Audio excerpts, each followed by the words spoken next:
What is up, everybody? Special summer edition of a podcast for you. Taylor Vippolis and yours truly. I'm Joey Powell. We are here with Inside Carolina's The Players Lounge, brought to you by our friends at Heels4Life. All right, thanks for being here.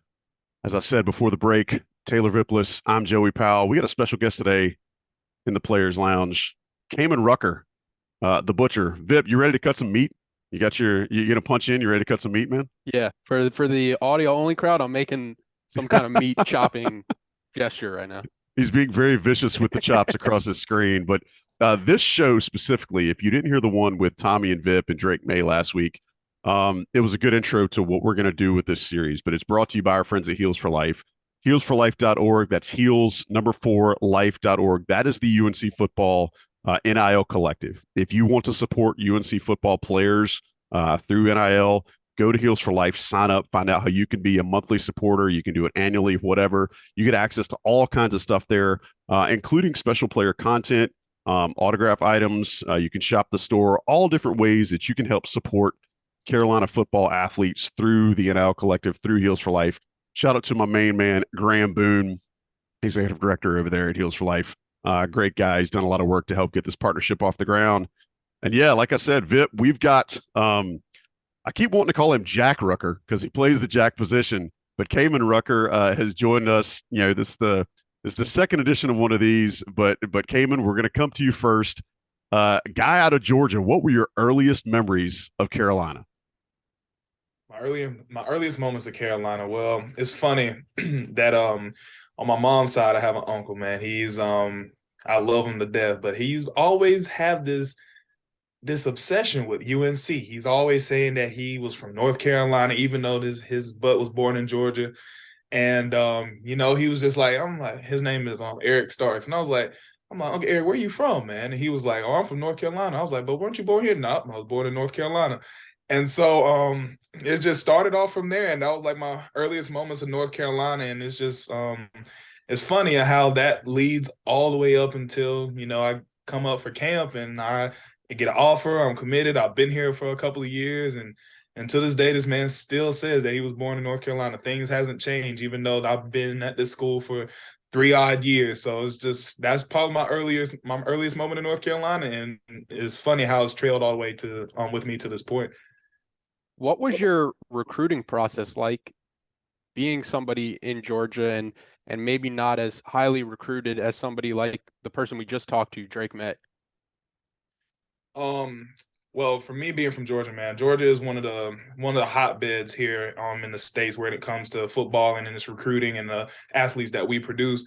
And so obviously I come from a very high level of competition. But I know with me coming from a very small school, I understood that with my stature as well, that I had to put myself out there. I couldn't just stay in one area. I had to go to places where, where eyes were going to be watching me. So I had to venture out. I went through all types of different college camps that you name, and I went to there was even the one that me and my parents always will remember, is that we went on this little camp trip to where we started. It was about I think it was going into my junior year. I started to make that official transition to outside linebacker at a defensive end position in my high school. We started at the University of South Carolina when Muschamp was still there. And then as I'm getting out of the camp, I get a call from Southern Mississippi. Hey, we want you to come down there for the camp. And I'm looking at my parents and I'm like, all right, so what we finna do? And they were like, well, y'all go ahead and get some snacks. We finna hit the road. So next thing you know, we go from Columbia, South Carolina, all the way down to Hattiesburg, Mississippi. We go to a camp down there. And I put on a show over there. The coaches love me and stuff like that. And next thing you know, I get a call from one of the other coaches at the time that was at Alabama. And they were like, listen, we heard about you. We want you to come to a camp as well. I looked at my parents and I'm like, hey, what we finna do? Next thing you know, we head over there to Tuscaloosa. And so in a span of 2 days, I went to 3 different camps in 2 days. And so that's just an example of the grind that I had to be on, just in a nutshell, just because of me being 6'1", 6'1 and a half, like I'm not as tall as the other outside linebackers. They look for the slim 225, 230, 6'4", 6'5 guys. And I'm here standing at 6'1", barely breaking 6'1", and I'm probably around 240, 245. And so it was just like, I mean, I never got it easy in my recruiting, but I feel like that alongside with that, it's also helped me to build character and how I am. I always play, I always practice, I always compete with a chip on my shoulder. I don't care if it's practice, I don't care if it's a game or anything. It's just like I've always competed with a heavy chip on my shoulder, just always willing to prove people wrong. Just because I'm a certain stature that you're not used to, that doesn't mean that I'm just not gonna go out there and compete and perform to the best of my ability. And so that's just kind of how my recruiting's been. It's been a very tough ride, but like I said, I feel like it's built character for myself, and it's allowed me to get to the point where I'm here today. I love to hear about that cross-country trip that you took with your parents, going from camp to camp, and just that grind of being somebody who was under-recruited. And I'm glad you mentioned your dad, because you're not the first Rucker on an IC podcast. Your dad has been a guest before. I love seeing him at the games and just being able to just talk with him. It doesn't even have to be about football. He's just a great guy to talk to. Can you speak a little bit more about the influence your parents have played in your life, and just the support that they've given you, to where you do get a message from Southern Miss and your parents are willing to, drop everything to support your dreams? Boy, where do I start? Just man, I thank God for him every day. I pray every night before I go to bed, and one of the prayers that I include is just like, protect my friends and family who are sick and injured, and if they're not, please still watch over them and keep them happy, keep them healthy, and keep them safe. And that in that prayer includes even my parents. And they've been very supportive, very loving, very understanding. In everything that I've done. Even they continuously say, even if I didn't play football, they still be proud of me, even though my dad would probably still have a small hunch in the back of his head, like, this boy should have been playing. But, luckily, me playing football is allowed to, like, my dad to travel, has allowed my mom to see different places, has allowed my dad to coach me along the way. I just thank God for them, honestly, man. They've been supporting me ever since I started playing the sport. And like I said, just like with the cross country camp journeys, man, it's just like it's not easy doing that, just like obviously just getting a spontaneous text, and Lord knows my mom is not good with spontaneous events. So next thing you know, we're getting a text from different coaches saying, hey, we want Kaimon at the camp, we want Kaimon at this camp, and they are like 3 hours plus in each destination. And for my parents to put down everything that they got going on the back end. And during this time, my dad was pursuing his doctorates of education at the time. And so he's obviously got a lot on his plate. Mom's got a lot of different stuff she's handling behind the scenes. And so for them just to put down what they had going on, which is very important for them, and just to support me in my dream and my hustle and what I want to do and what I want to accomplish, man, that's a perfect example of love, man. Just sacrificing what you got going on to help please somebody else, or just to help somebody, support somebody. And they've been doing that for 21 years. So, I can't thank them enough, man. They've been a great support system for me. They still come to every home game, any away game that they can. And like you said, you talked to my dad. Y'all have seen my dad before, man. That joker is a live wire. So, just with him being the way that he is, man, he set the standard he set a standard for me at a young age, and he's set one for myself until, when I got to the age where, like, now my standards has exceeded his, and I wanted to accomplish what I want to because of what I want to do. And so, man, he set the tone for me. My mom is just a great woman of God. She just speaks truth in everything that I've done. She's given me great advice, great wisdom. She's a very awesome person. So just having both of them in the same house, man, I couldn't thank them enough. And I appreciate for everything that they've done for me and all the sacrifices and support they've been showing me over the years. Kaimon, I know the parents that are listening to this show are going to be really tickled to hear you say that. One of the things that you've shared just now, and a lot of other interviews that you've done, is how much that your faith is a part of your identity. How do you tie that into football? You mentioned the prayer earlier, but how do you tie your faith into, whether it's regular practices, whether it's getting up for a game day, whether it's, again, trying to pray for you and your teammates' safety? How does your faith tie into your game prep?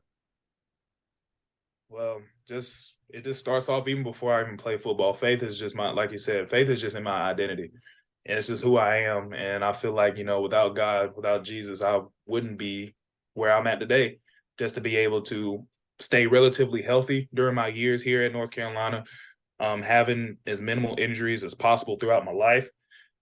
Just, him blessing me to play at this level because, through everybody else's eyes, I was supposed to be playing at a Group of 5 level. I'm supposed to be playing at a smaller school, like I'm not even supposed to be here. But, just keeping my head down, staying humble, staying in my faith, and my parents are also playing a great deal out of this as well. They are I grew up in a very heavily Christian household, so a very religious lifestyle. And so it's just like everything that I've done, everything I've accomplished, even my ups and my downs, my best days and my worst days, I thank God still till this day. And so it's just like, even if it's something like in terms of football, it's just like, when I have a bad practice or a good practice, a bad game or a good game, I got to thank God for it, because there's some people that no matter what the outcome would have been in this game, they would love to be in my shoes as well. And so whether that they, they missed the open field tackle that resulted for a touchdown, or you got the game saving sack, somebody would still love, no matter if it's a good day or a bad day, they would love to be where I'm at today. So I can't just go around and taking days for granted, or taking moments for granted, or taking every play for granted and not thanking God for it, because I don't have to be here. He set me here. And so, it's just like, and one thing that my mom has also told me as well is, because she is also a minister at she's not even at this is how godly she is. She's not even a minister at her own church. She ministers everywhere. So it's just like she passes wisdom wherever she goes. And so one of the things was she touched on it a couple of weeks ago, where when things get tough and like you feel like you're going on your own time, just wait. Resurrection's coming, and you got to be on God's time. And so, there's been some times where I've had some bad days. I've had an injury before. I've got hurt in the middle of a game before, and it resulted in me not being able to produce as much as I want to the next game.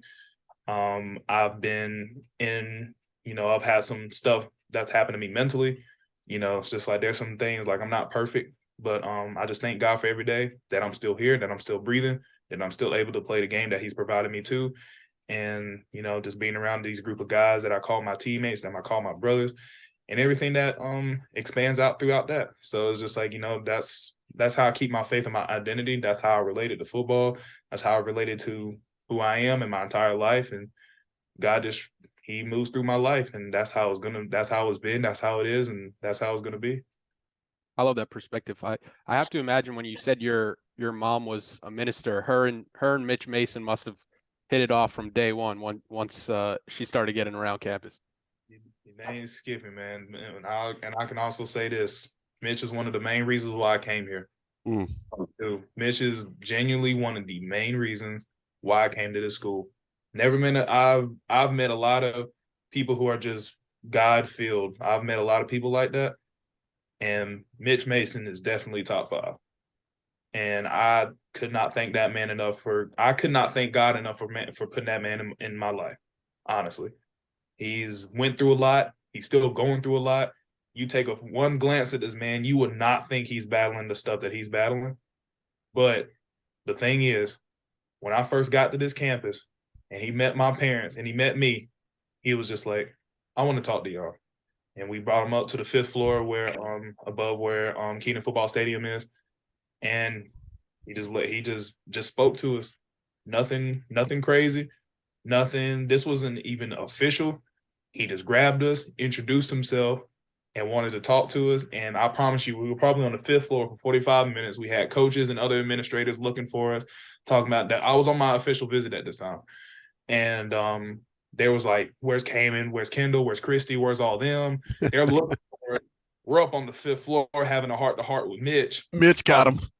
Yeah, like but nobody knew where we were. And so they finally come up to the 5th floor and they be like, "Oh, there y'all guys are." And Mitch was like, "Oh, was I taking that time?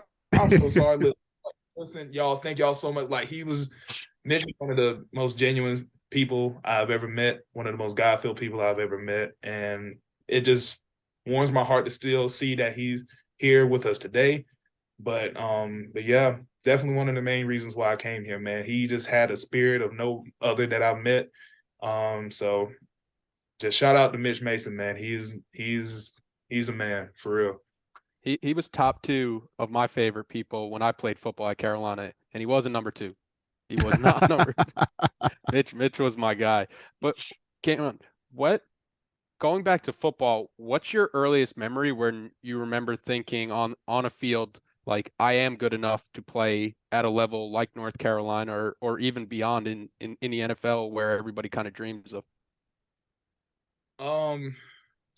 Honestly, I've had this conversation with a lot of people. It's like my dreams of playing football didn't come to fruition until going into my senior year. And this was also still going on when I'm receiving all my offers. I had a great junior season. I had a breakout junior season because nobody knew me. I went from switching to O-line to D-line, playing defensive end, outside linebacker. So nobody knew me. Nobody knew that I went to this school pretty much my entire life.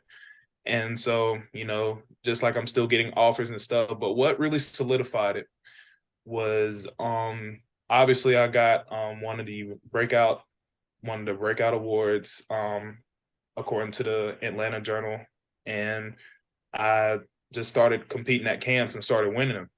And these are guys that individual colleges have offered. These are guys that are ranked.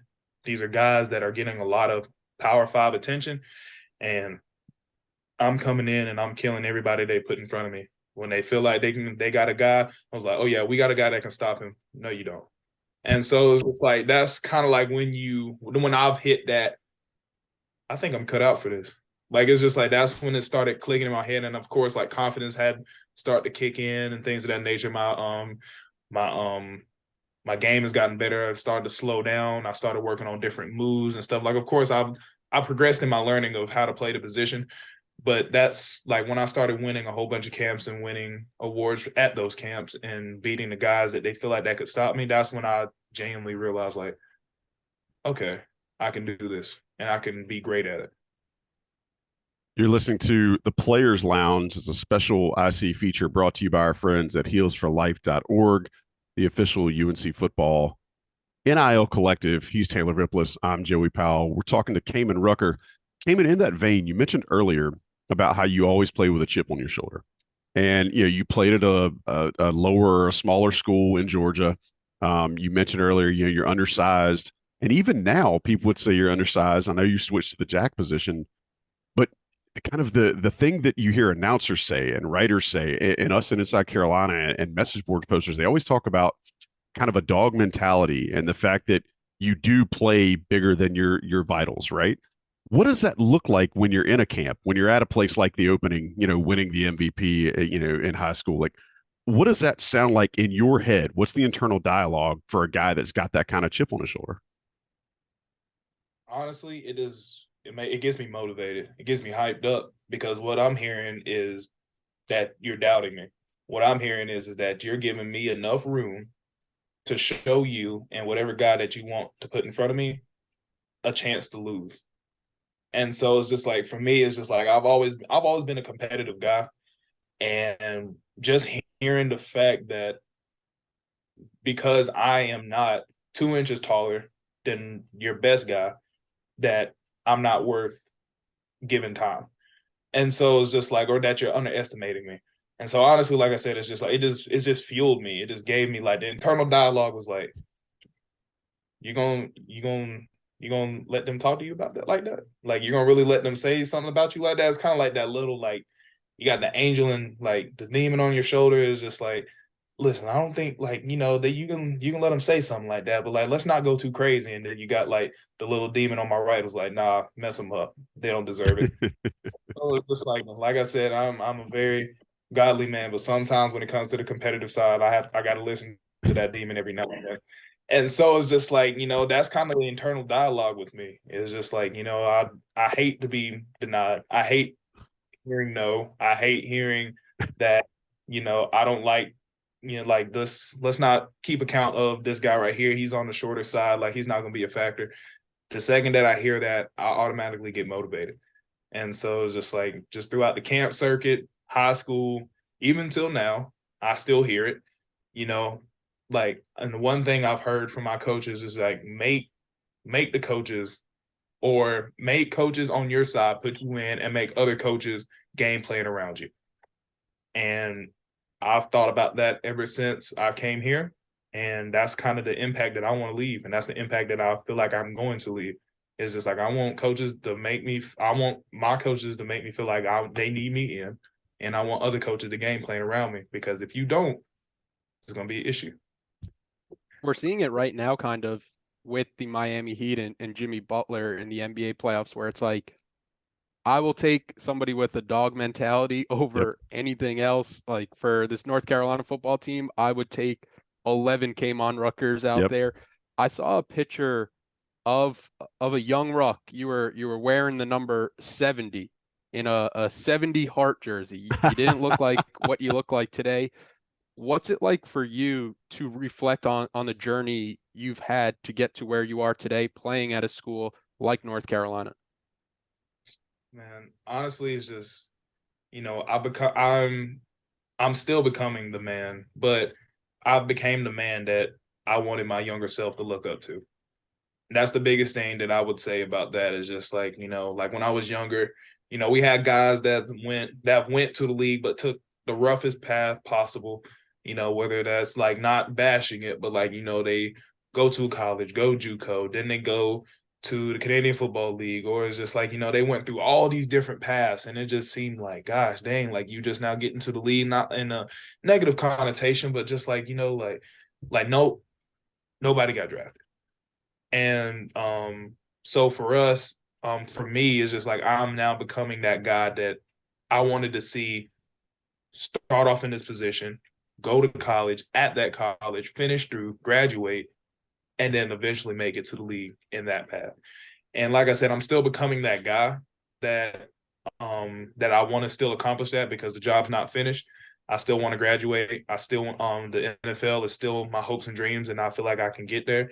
But it's just like looking back over the little kid wearing number 70 at the middle school, playing offensive line, just, being that guy that used to kick it with my dad on Saturdays, watching college football, watching prime time, all that kind of stuff.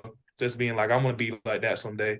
To be that guy now that I wanted to be, like watching it with my dad, man, it's just a dream come true. It's a blessing. So I reflect on that quite a lot, actually. So, Kaimon, who are some guys that you like to pattern your game after? Again, you're a different size, but you play so much bigger than probably your ranking, and I'm intrigued to see how you continue to expand on that switch midseason to the jack position. Who do you pattern your game after? Who's somebody that you see on TV and you're like, yeah, I want that move, or I'm ripping this move off of this guy? Like, who do you try to emulate? I would say pro wise, I would say guys like Khalil Mack, Von Miller, Nick Bosa. Those are guys that right now, just like, I really enjoy the way they play the game. Or just even just going back a little bit even further, just like John Randall, Trent Cole, who's another one, Dwight Freeney. Those are guys that are just like, Robert Quinn, who is also a UNC alum, just guys that I feel like that has played the outside linebacker position and dominated. Not because they have this whole bag of moves, even though they do, like Von Miller, Nick Bosa, John Randall, they had a bag of moves, but they were so effective and they were so strong, so fast, so explosive, had that dog mentality. They only had to use about 2 or 3 in a game. And so that's how I like to model my game after. And then, of course, in college world, guys, Myles Garrett is another one that I would like to model my game after. And the one that just got drafted, Will Anderson, even though he's just as old as me, probably just a tad bit older, he's got some stuff that I really wanted to emulate as well, because I feel like he's a guy that, not necessarily like my exact size, but probably closer.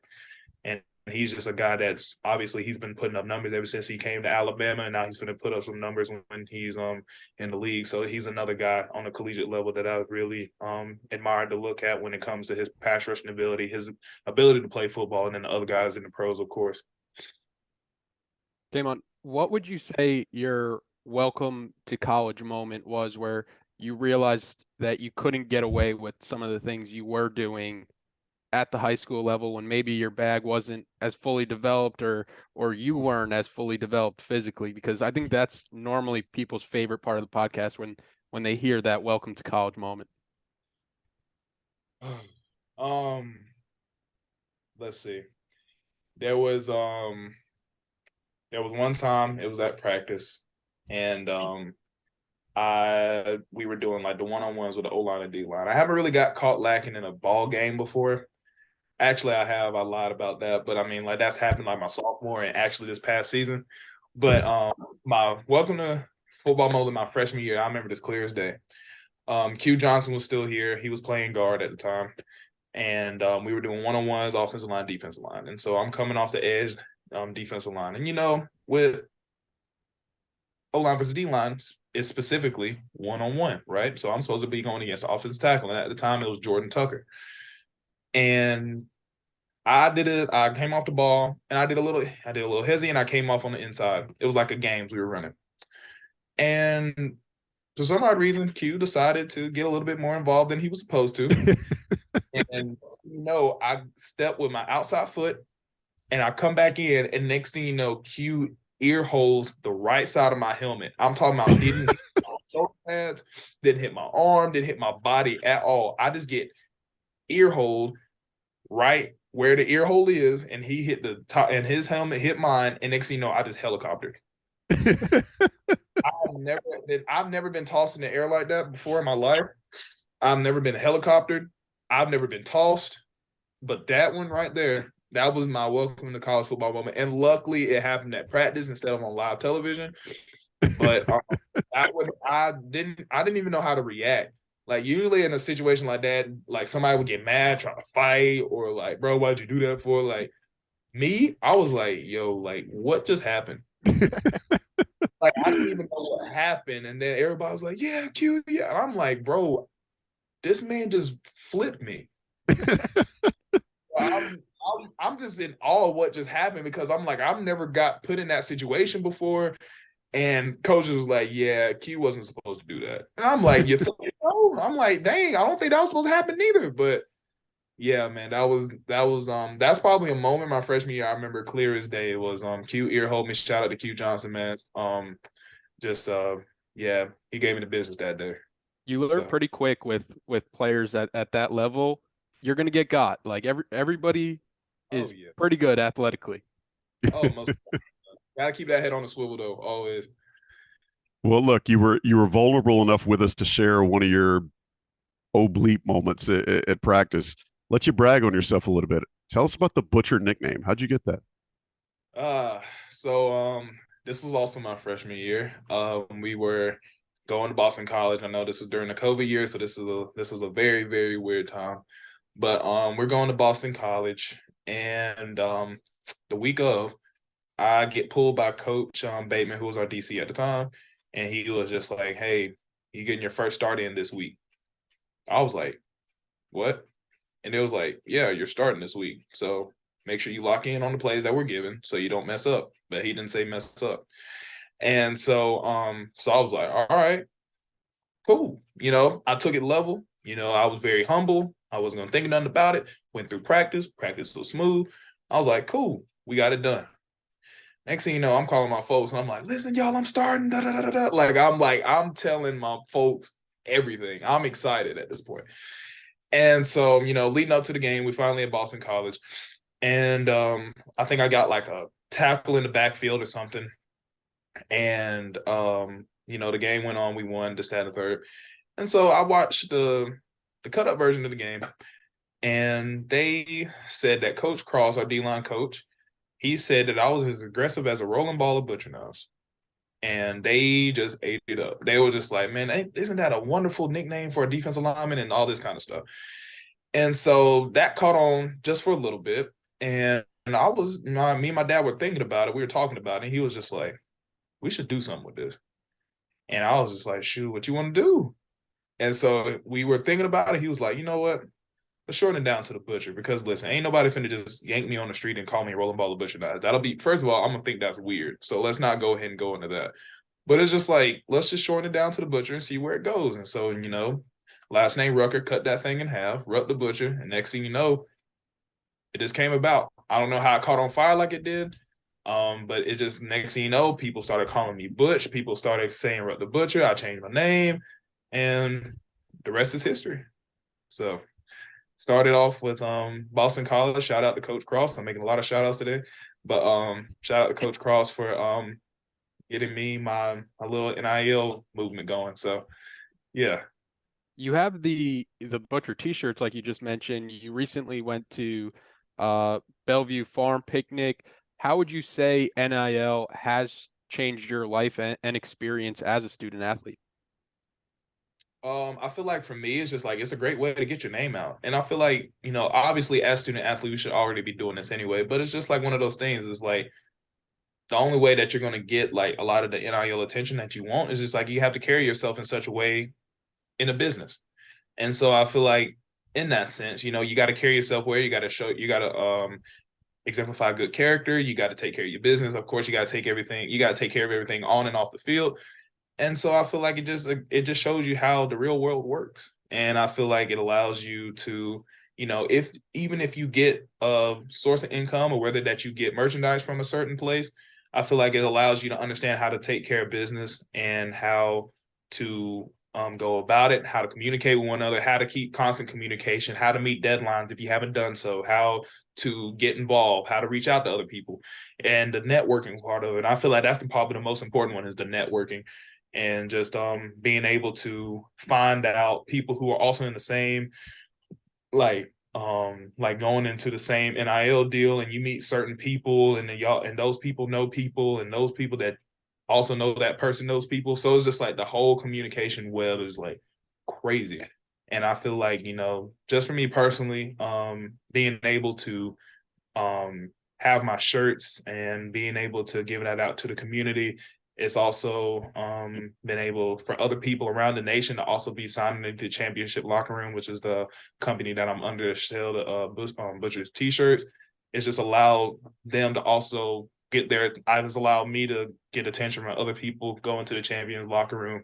And now it's just like we have people from all different sports across the nation selling shirts just as much as I am. And so it's just creating a wonderful connection. And I feel like NIL is like a great deal when handled correctly. Vip, if I was a good host, then we could have pre-planned this and could have set this up very much like an old 80s WWF Piper's Pit thing. We could have called it the Butcher Shop. We could have had like a backdrop. You and I could be wearing aprons with giant knives and blood all over us and all that stuff, and it would have worked perfectly. So, Kaimon, if you ever decide to do a podcast or anything like that and you call it the Butcher Shop, remember Vip and I talking to you about it. One of the things I want to talk to you about your college experience is you kind of led into it there with the NIL discussion. You got a chance to sing the national anthem at the Final Four in New Orleans in 2022. And I wonder if you wouldn't mind share with us kind of how that came about. I know you like to sing, and I know that you've got a pretty damn good voice. So how did that happen for you? So obviously we're in the final 8, I believe. And so it's just like, my the academic advisor, I'm watching the game or whatever, we're going against St. Peter's. And next thing you know, I get a call from my academic advisor.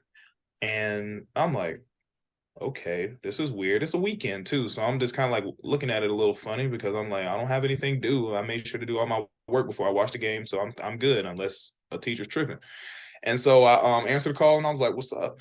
And she said, like, listen, it seems like we're going to win it. So I just want to let you know that I've signed you up to sing the national anthem at the Final Four in New Orleans. I said, excuse me?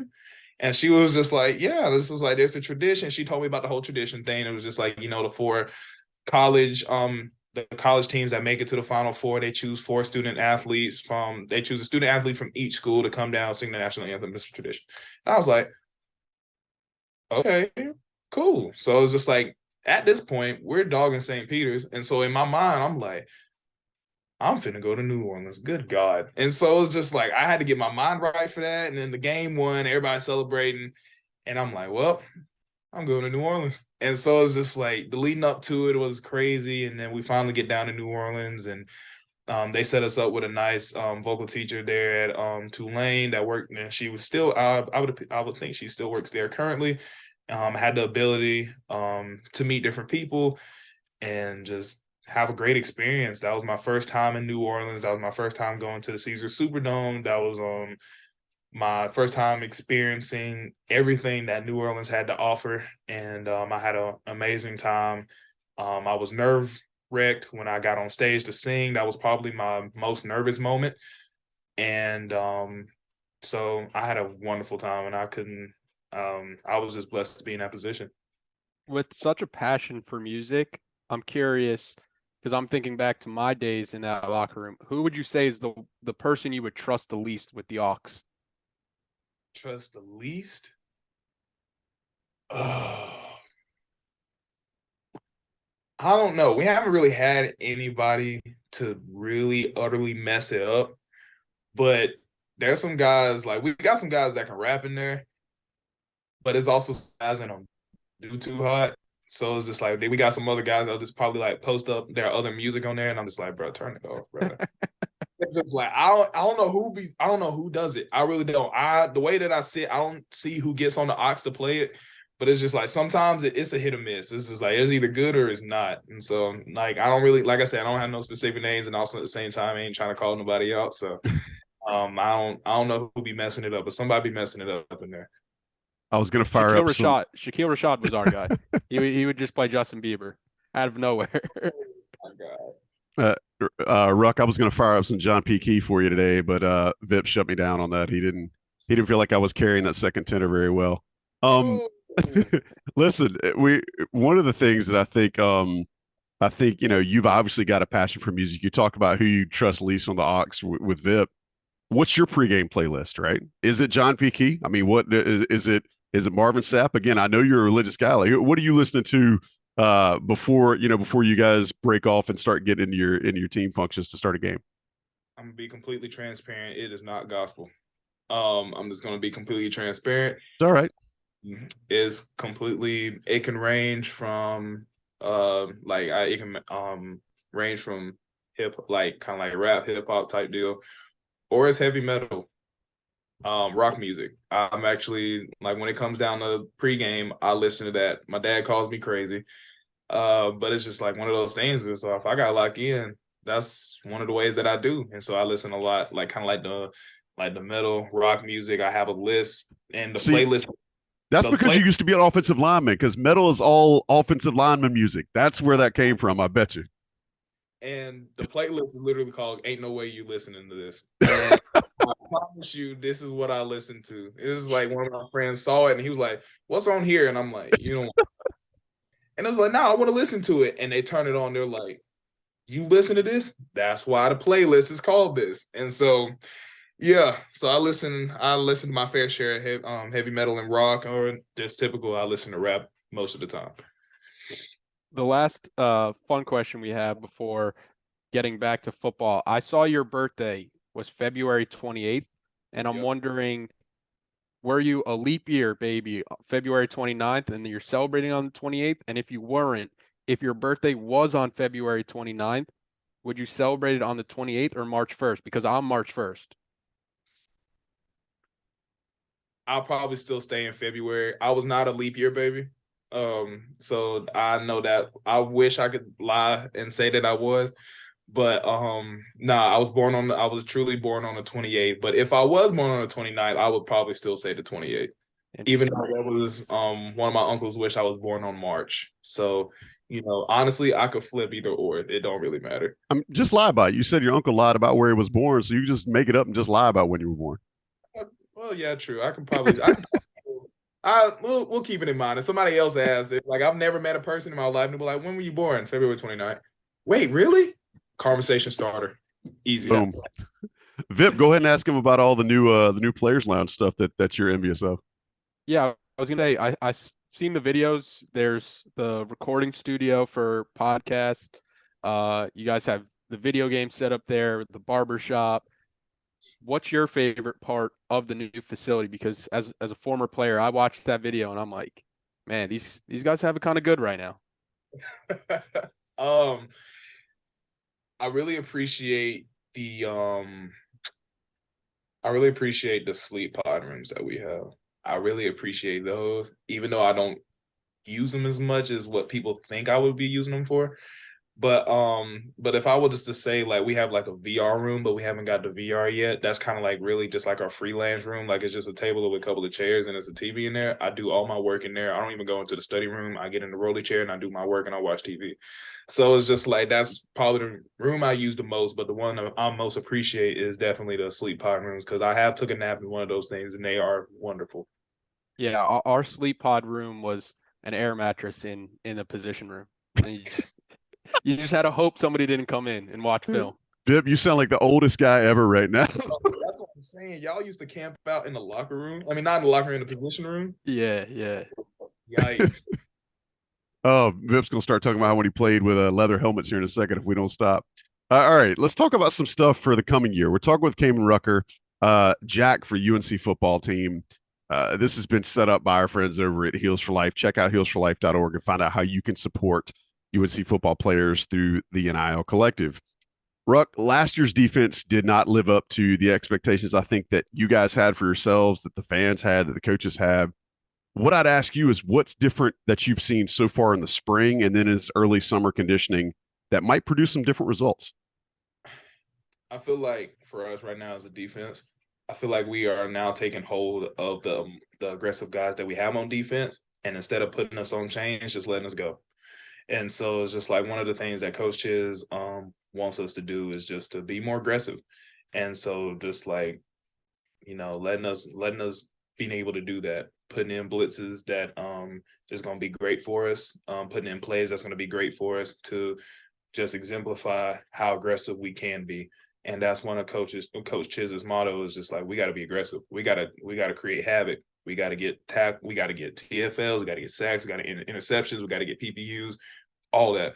And so just like looking at it from this spring, being a part of this spring, especially missing it from last year and this year and being able to fully participate in this year, I can definitely see that our aggression has definitely increased. I feel like us as a unit, we're communicating a lot better, especially us being a part of Coach Chiz's defense for the second year.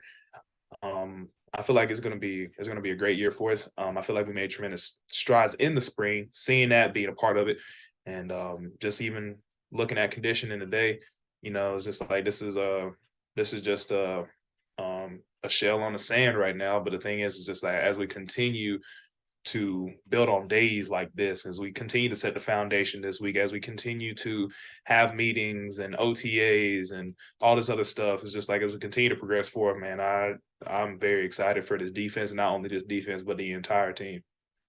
And when you guys don't get the results you want, one thing I always try to stress is like the fans are upset, but they're not as upset as the people that are in that locker room and have to walk around the campus and kind of carry that with them.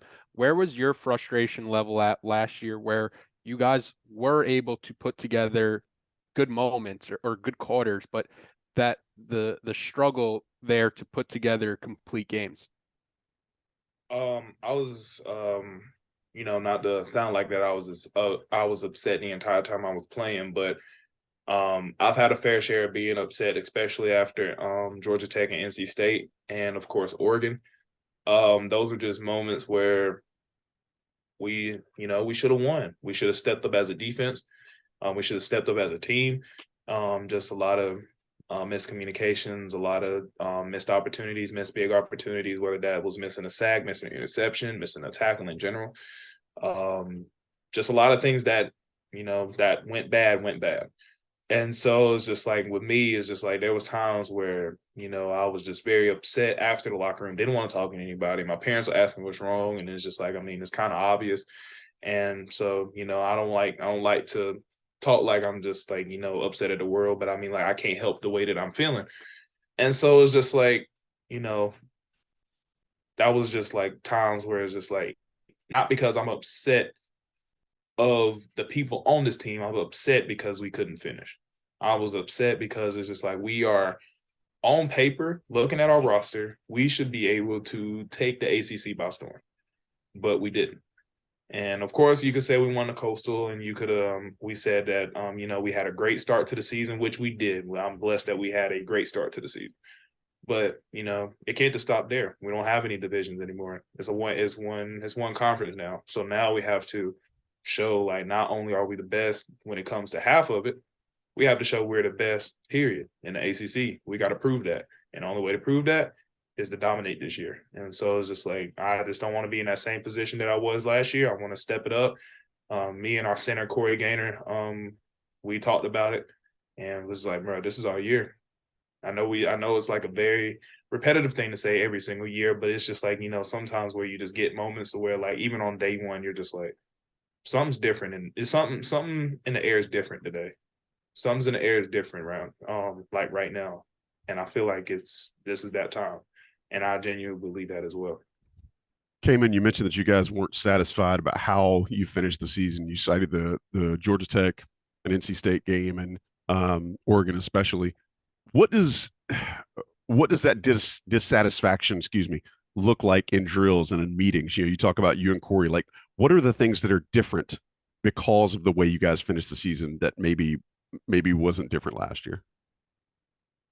Just like right now, like during the spring, I'm gonna relate on that because obviously, that's when we were very drill heavy and stuff like that. But it's just like simple things, little things, finishing through the line, finish through the drill, finish through everything. Because one of the biggest things, like I said, what I spoke on before, is just that we never finished. And so it's just like going through spring is just like, even when the little things don't feel like it seems that much, it means a lot. And so it's just like, that's what we wanted to drill into the young guys' heads when they got here, the early enrollees. And that's what we want to continue to do as the summer continues on, is just to understand, like, you may feel like we're going to be some pricks talking to you about how, like, we need you to finish through the line, get your foot off the line, touch the line, or finishing through the drill. And like, you didn't do it full speed. And it's just like, we're going to be coming off as pricks. It is what it is. But, you have to take a title in order to want to be great. Just like, everybody's familiar with The Last Dance, and everybody's talking about how Michael Jordan was essentially a prick in the way that he led. But the thing is, you can't argue with the results that he has posted up for year after year after year. This man has won multiple championships by the way that he was leading. And it was either that you hopped on the ship with him or you're going to get coasted off, because he wasn't going to accept mediocre effort. He wasn't going to accept mediocre players. And I feel like that's the same mentality that we have to carry on this year as well, is just to understand, like, hey, you can put in 90% of this, but the thing is, like, you may have been good throughout the regular season, you may have been good out during playoff play, but when you get to the championship, what's going to happen to you? Like, you may have been good 90% of the time, but what about the last 10%? We need you for that last 10. So if you're not going to be 100%, then it's going to be hard for us to trust you. And I feel like that's the mentality that we are creating right now. And I feel like just like working on it from the spring, I feel like we also done a great job of like handling that as well. Just like, I feel like we got a lot more outspoken leaders than we have in the past. I feel like as long as we continue to do that, man, we're going to be in great shape. Yeah, the fans are going to love to hear about that leadership thing, because it's one thing that I've talked about from my playing experience, where 2014, we didn't have the season we wanted. 2015, we kind of came together and was like, we have enough talent in this room to be a great team. And for that 2015 season, our coaches were great. And I don't mean to discredit them, but we kind of took the mindset, like, it does not matter who's coaching us right now. We're going to go out there and have a great season and rally around each other. And it sounds like that's what you guys have. So what would you say your expectations are for this season, for the defense, the D-line in particular, the team, and what are some of your goals for the upcoming season? On defense, just create havoc in any way possible. Like I said, it's just like get PPUs, get TFLs, get sacks, and get interceptions. We gotta make offenses panic. And that's what we want to do. We got to make offenses feel like, dang, like this is not the defense we faced last year. And offensively, just keep on playing, man. We got some great guys on offense. We picked up some great guys out of the portal. We got some great guys that came up from high school, guys that's matured and still been in this program. We got some guys on that side and on the defensive side. But offensively, man, it's just, we're being led by Drake May. We got some other great weapons on offense, great leaders on offense, and ways of Corey Gaynor, Elijah Green, and like guys like them, man, they're gonna carry the offense, and we need those guys to consistently do that, just as well as the defense as a whole. We need to consistently do that as well. So it's just like the goals for us, man, is just to finish. That's all we can do. That's the biggest thing that we've had an issue with last year, and we got to make sure that's not going to be a continuous issue going into this year as well. You've talked a little bit about the guys that have joined you in the locker room. Let's talk about some of the guys that are now in the position rooms and in the coaches' room with you. Ted Monachino coming from the NFL with the list of experience that he has, and also Cam Spence, who's most folks may not know about, but guy that's joining to work with the DL a little bit too. What can you say about those two guys, and what have you noticed about kind of what they've brought into the kitchen with the Butcher? What sort of things have they added with you? Ted Monachino, man, he's just like, I feel like he's a great asset for the Jack room and also the D-line room as well, just sharing his knowledge with us. Him and Coach Chiz as well, just like because they both talk on the same spectrum, just in terms of like what needs to be accomplished as a front and what we need to take ownership of. And one of the biggest things that we didn't take ownership of is sacks, and that's the biggest thing that he wants to talk about. Him and Coach Chiz, he just like provides us with clips of guys of where we can be the most successful.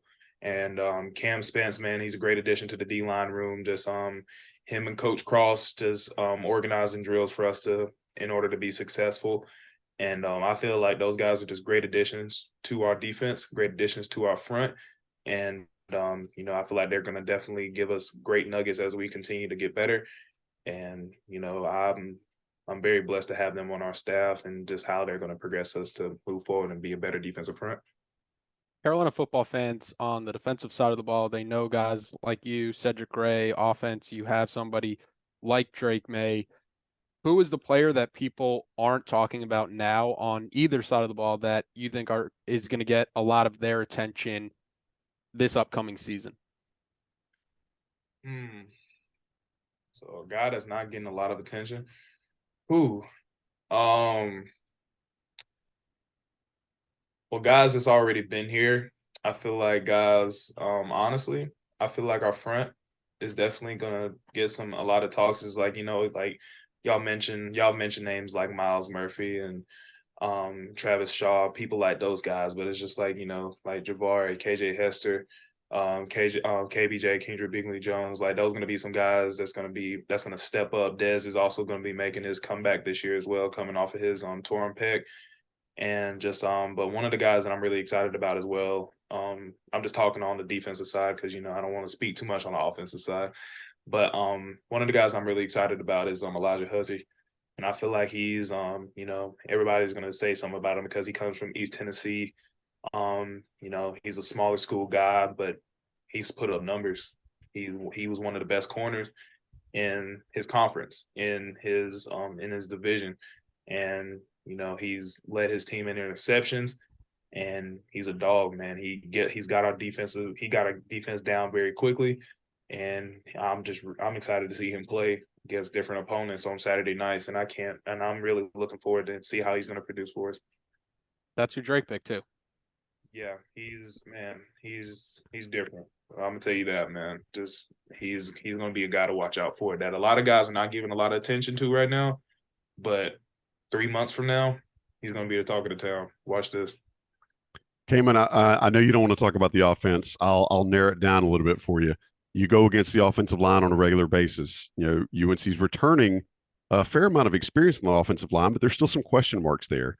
Tell us your impression of the offensive line coming out of spring, and what do you expect out of those guys going into the fall? Those guys have gotten a lot more aggressive than they have in the past, and that's in terms of run blocking and pass blocking. Coach Clem, man, he has definitely set the tone for those guys. He set an expectation of those guys, and if you don't reach it, then you're just not going to play. But he's just brought some nastiness about him. He brought some physicality with him. And I feel like it's spread across the entire offensive line. Of course, Corey's always been that guy to demonstrate that. But just like guys we've also that we also picked up in terms of Willie Lampkin, and of course guys that are returning such as Will Barnes, Ed Montillis, and Spencer Rollin. And then of course guys that are up and coming. It's just like it's spread like wildfire in that offensive line room. And I can definitely say those guys have gotten a lot more physical. They've locked in a lot more than they have in the past. And man, I'm excited to see them protect our QB this year, man. They're going to be great for us. I'm proud of the strides that they've made, getting used to the offensive system that they've also had to get used to. But I'm very excited to see how their production is going to definitely go through the roof as the season progresses. Kaimon Rucker, I know your summer is going to dwindle like sands through the hourglass. More like you probably want the sands on the beach, but unfortunately, the sands through the hourglass are going to go a lot quicker than you probably want them to. Vip and I are done. You've given us almost an hour out of your time, and we appreciate it. Is there anything, and we'll give you the floor before we wrap here. Is there anything you want to say to our listeners and viewers and just the Carolina football fan community? Man, I just appreciate y'all listening to me. I appreciate y'all. I was hoping not to spend as much time, spending as much as an hour, but great. Time flies when you're having a great time. So I appreciate y'all for allowing me to be on this, man. I appreciate Graham Boone for allowing me to hop on this and collab with y'all as well. Just stay loyal to us, man. We're going to get the job done this year. And I appreciate y'all for being loyal fans and listening in, tuning in, and being with us through the ups and downs. But I can promise y'all, man, it's going to be a great turnaround this year. And go Heels. Man, that's awesome. Vip, I'm getting ready to go. I'm getting ready to run some stadium steps. You want to go with me? Yeah. Or would you rather just go cut some steaks? He was great. I want a weekly butcher segment. There we go. My ask of Inside Carolina. There we go. All right, so we'll get with the powers that be and make that happen, Kaimon. We'll get us a regular butcher shop segment. But special shout out to Taylor Vippolis for helping drive this thing. Kaimon Rucker for being the great talker that he was and giving us some insight as to what his life has been like, his career, and then what the season looks like. And then also to Graham Boone for Heels4Life for making this thing happen, like Kaimon said. We appreciate all of you guys listening, being a part of the show. Again, Heels4Life, the official UNC Football NIL collective. Go to heels4life.org. Check it out. See how you can subscribe and become a supporter of these guys. Kaimon, Drake, the other guys that we've got coming up for the rest of the summer. You'll be excited to hear from them. We hope you enjoyed talking to Kaimon today. I know we did. We'll catch you next time on the Players Lounge here on InsideCarolina.com. Until then, I'm Joey Powell. We'll catch you down the road.